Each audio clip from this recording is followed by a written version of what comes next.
ओम शांति। आज का डेट है 7/9/59।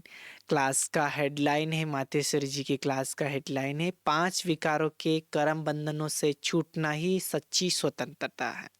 हम स्वतंत्रता हर साल 12 महीने में 2 बार मनाते हैं ना। तो उसका अर्थ क्या है? ओम शांति। हम जिसकी याद में बैठे हैं उसको हम जानते हैं कि वो समर्थ है। उसकी समर्थि का भी कब कर्तव्य चला है।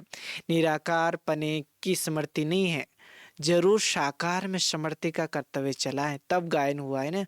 निराकार होते हुए भी साकार में गायन है तो जरूर कुछ खास बात होती है होंगी। बाकी ये तो समझते हैं कि किसको धन देना, खाना देना, सुख देना, ये उस करण करावनहार का काम नहीं है, उसकी ये समर्थी नहीं है।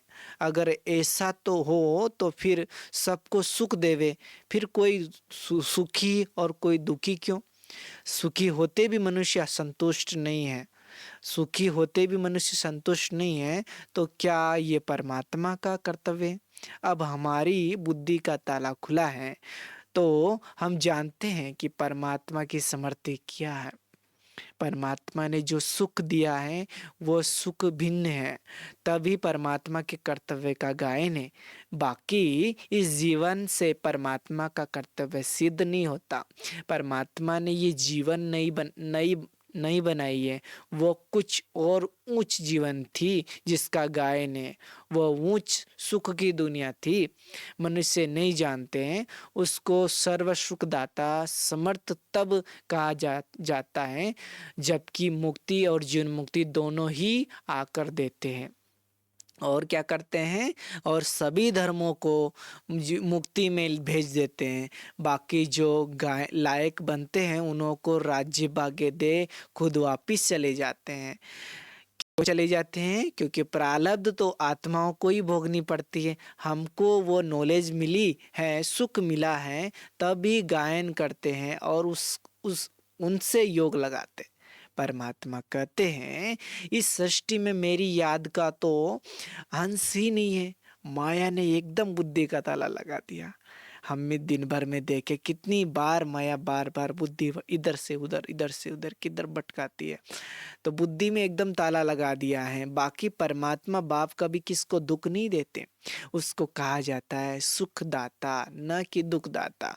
सुख दिया है तब तो उससे यादगार बने हैं और गायन होता है।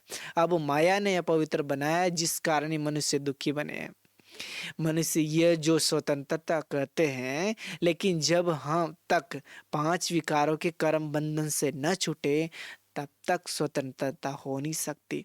अपवित्र आत्माएं न सुख दे सकती न सृष्टि पर राज्य चला सकती। इसलिए परमात्मा का प्लेन ही सुख और है, परमात्मा का प्लान ही कुछ और है। वो राज्य कारोबार न कौरों को देते न यादवों को देते, परंतु पवित्र देवताओं को देते हैं, जिन्हों को अब खुद बना रहे हैं। बनना तो हर एक को अपने पुरुषार्थ से ही है, अपने पुरुषार्थ से ही बनना है, परंतु अपनी मेहनत से पुरुषार्थ से बनना तो अपने पुरुषार्थ से ही है। अपनी मेहनत से लक्ष्मी नारायण ने संपूर्ण पुरुषार्थ से संपूर्ण प्रारब्ध पाए, तभी गाय ने हीरो हीरोइन कहा जाता है। ब्रह्मा को भी हीरो हीरोइन कहा जाता है। क्यों कहा जाता है? क्योंकि ऊंच कर्तव्य किया है। मनुष्य की ऊंचाई है देवता बनना। बाकी मनुष्य परमात्मा नहीं बन सकता, तो पर पुरुषार्थ करना है, ड्रामा पर अथवा भाग्य पर नहीं ठहरना है। बल हम जानते हैं कि ये बना बनाया है, लेकिन बनना तो पुरुषार्थ से ही है ना। पता पढ़ने से पुरुषार्थ नहीं छूट जा सकता। चाहे पता लगे चाहे न लगे, पुरुषार्थ में जरूर लगना है। अर्जुन को भी कहा है ना, सब मरे पड़े हैं, सिर्फ निमित्त तुमको मरना है। सब मरे पड़े हैं, सिर्फ निमित्त तुमको मारना है। सब मरे पड़े हैं लेकिन निमित्त तुम्हें मारना है। तो पुरुषार्थ कराना है।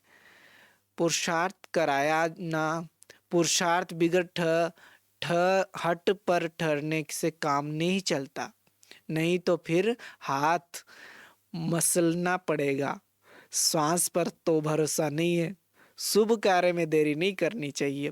जैसे और लौकिक कार्य को निभाते हो तो इसको भी निभाना है, गफलत नहीं करनी। नहीं तो धर्मराज के मोर्चे भी खाने पड़ेंगे, रोटी भी नहीं मिलेगी। अगर मोर्चों से छूटेंगे तो फिर आराम से बैठ खाते रहेंगे। कोई कहते हैं अच्छा पीछे धर्मराज से समझ लेंगे, कोई क्या समझते हैं, अच्छा पीछे धर्मराज से समझ लेंगे। तो तो अब भला समझ लो, अपने कर्मों से छूटो। देखो कहते हैं ना, हाय मेरे कर्म, इसमें कोई अपना घात भी कर लेते हैं। दुख से छूटने का वश दुख से छूटने का वश नहीं चलता है तो फिर दूसरे तीसरे जन्म में दुख भोगते हैं। कहते हैं पीछे भगवान से समझेंगे, तो अभी ही समझ लो ना। कुछ सोचो, बाकी गफलत मत करो। कुछ सोचो, बाकी गफलत नहीं करो। गफलत करने वाले दुख भोगते हैं, छूट नहीं सकते। इसलिए चेतावनी दी जाती है कि इन दुखों के कर्म बंधन से छूटो, नहीं तो पछताना पड़ेगा। अच्छा, ओम शांति। कल फिर सुनेंगे 10/9/59। आज के लिए इतना ही। ओम शांति।